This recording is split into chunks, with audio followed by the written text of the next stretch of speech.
Méthodique, elle regarde chaque détail à la loupe. Elle décortique les messages et analyse les non-dits. Karima Brick. Bonjour Alexandre Moranville-Ouellette. Salut Karima.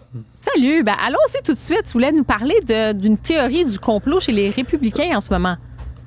Ah ouais, la théorie du complot du jour, hein, ça va changer dans une couple de jours, mais là pour l'instant il y en a une qui est repartagée à grande échelle, c'est que là on est sur je trouve ça fou hein, qu'on parle pas de contenu à ce point-ci d'une campagne électorale aussi importante que celle qui se passe aux États-Unis, et qu'à la place de parler de contenu, on parle de celle qui a la plus grosse. Puis quand je veux dire la plus grosse, Karima, je veux dire une foule. La plus grosse foule. Oui. Parce que oui, c'est ce qu'on est en train d'essayer de comparer dans les deux camps. Je te jure, c'est ça qui retient toute l'attention sur X, sur les réseaux sociaux. C'est des images qui sont rediffusées en boucle et en boucle de différents rallyes qui ont eu lieu. À commencer par, puis on peut peut-être le montrer à l'écran, la foule démocrate hier, alors qu'on avait de rassembler Kamala Harris et M. Walz pour un rassemblement. Et au Michigan, il déploie, pas au Michigan, mais au Wisconsin est en train de se déployer. Et on voit une foule gigantesque sur le tarmac d'un aéroport. Ça va jusque dans le hangar exact. On les voit juste ici. C'est une foule gigantesque. La musique de Beyoncé joue. Bref, c'est un gros rallye. Un très très gros rallye. Le problème, c'est qu'en comparaison, pendant ce temps-là, l'autre candidat à la vice-présidence, J.D. Vance, du côté des Républicains, avait une foule assez minable. On peut la montrer aussi. Il y avait un rassemblement, on se comprend, c'était pas un rassemblement de même envergure, mais fait un point de presse devant un poste de police au Michigan, puis là, pour vrai, on peut entendre les criquets quasiment. Il y a quelques personnes. Et c'est drôle parce que qui a invité à comparer les foules? Donald Trump, dès le début de son investiture, on s'en souviendra. Oui, ça avait circulé là, énormément. Oui, il avait commencé déjà à mettre le ton en parlant de faits alternatifs que les médias présentaient, selon lesquels, lui avait la plus grosse foule de tous les temps, puis c'est pas vrai que Barack Obama l'avait battu. J'ai parlé à plusieurs personnes qui étaient là. On a vu les images satellites. C'est juste pas vrai. C'est juste un mensonge. Il a le droit de crier que le ciel est rouge. Ça rend pas ça plus vrai. Tu l'as mentionné, tout est parti de ça quand Kellyanne Conway, à l'époque, là, aux communications, avait dit il y a des faits alternatifs.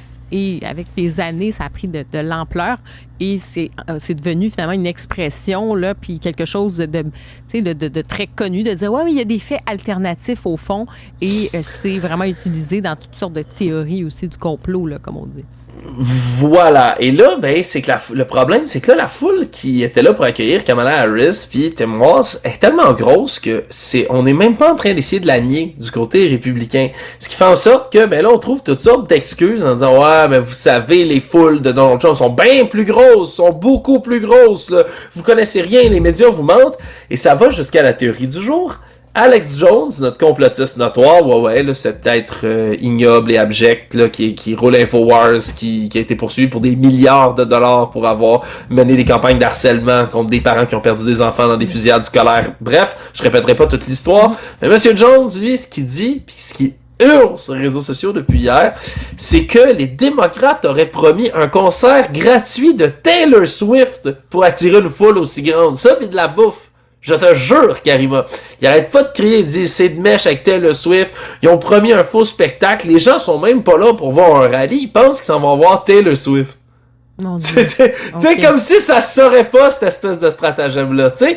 Écoute, c'est tellement ridicule, mais le plus essentiel là-dedans, puis le plus important à retenir, Karima, c'est qu'au-delà de tout ce petit bruit-là de fond, ça affecte réellement un des principaux intéressés. Je te montre un truth, hein? Ça veut pas dire que c'est une vérité, mais c'est sur Truth Social plutôt. Oui. De Donald Trump, en date d'aujourd'hui, c'est le 7e de suite qui publie. Le 7e de suite qui publie là-dessus. Et là, si Kamala a 1000 personnes dans un rallye, la presse vire folle. Si moi j'ai 100 000 personnes, je sais pas dans quel endroit il aurait été capable d'accueillir 100 000 personnes. D'ailleurs, j'ai hâte qu'ils me le disent. Moi, les fake news médias ne disent pas ça, ils n'en parlent jamais. Ils sont l'ennemi du peuple. Bla bla bla. Le bon classique. Mais si Trump prend la peine de tweeter 7 fois de suite pour juste parler de la taille de la foule, puis à quel point tout le monde est mal à l'aise, puis que lui, ses foules sont vraiment plus grosses, mais qu'est-ce que ça révèle? sur son état en ce moment actuel, sachant que tous les jours, il arrête pas de faire aussi des statuts en disant que Joe Biden va revenir d'une minute à l'autre, puis que c'est une question de temps, puis que Kamala Harris est illégitime, puis qu'elle est pas vraiment en noir, qu'elle vient de le décider, puis écoute, je sais pas où cette campagne-là s'en va, mais de ce qu'on voit chez les républicains, puis dans la tête, du moins, à M. Trump, ça se passe, ça brasse un peu plus. Alors voilà, on va continuer à regarder les tailles des foules pour vous toute la fin de semaine, parce que ça a l'air que ça, plus que les mesures politiques, c'est bien plus important à combien de monde, t'sais. Oui, exactement. Ça revient toujours à la taille, finalement. C'est vraiment tellement puéril, vraiment puéril, mais en même temps, sommes-nous si étonnés, n'est-ce pas, Alexandre, de la chose? Sommes-nous si étonnés de tout ça? Mais tu as raison de dire que ça sent un petit peu la panique à bord en ce moment parce que M. Trump avait un momentum après la tentative d'assassinat, là, qui était quand même, je veux dire, ça crée une onde de choc. Il y avait un momentum, c'était Donald Trump, ce héros. Et finalement, avec le retrait de M. Biden, l'arrivée de Mme Harris, on sent quand même qu'il a perdu ce fameux momentum de Trump là, qui est vraiment l'image de courage, qu'il n'avait même pas besoin d'en faire tant que ça. Il laissait M. Biden là, faire ses propres gaffes. Il n'y avait pas en rajouter. Là, et en plus, avec cette image-là, on voit qu'en ce moment, la stratégie colle plus ou moins. En tout cas, je te remercie. Puis on va se reparler demain, Alexandre Moranville-Ouellette. Merci, Alexandre. On reçoit ça bientôt. Salut. Salut.